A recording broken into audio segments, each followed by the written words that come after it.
சென்னை கோயம்பேடு காய்கறி சந்தையில் வரத்து அதிகரிப்பால் வெங்காயத்தின் விலை குறைந்துள்ளது. கோயம்பேடு காய்கறி சந்தைக்கு பல்வேறு மாவட்டங்கள் மற்றும் மாநிலங்களிலிருந்து காய்கறிகள் கொண்டு வரப்படுகின்றன. இதில் வரத்து குறையும் பொழுது காய்கறிகளின் விலை அதிகரிப்பதும், வரத்து அதிகரிக்கும் பொழுது விலை குறைவதும் வழக்கம்.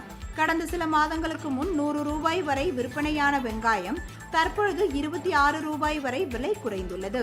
வெங்காயத்தின் விளைச்சல் அதிகரித்தாலும் வரத்து அதிகரிப்பாலும் விலை குறைந்துள்ளதாக வியாபாரிகள் தெரிவித்துள்ளனர்.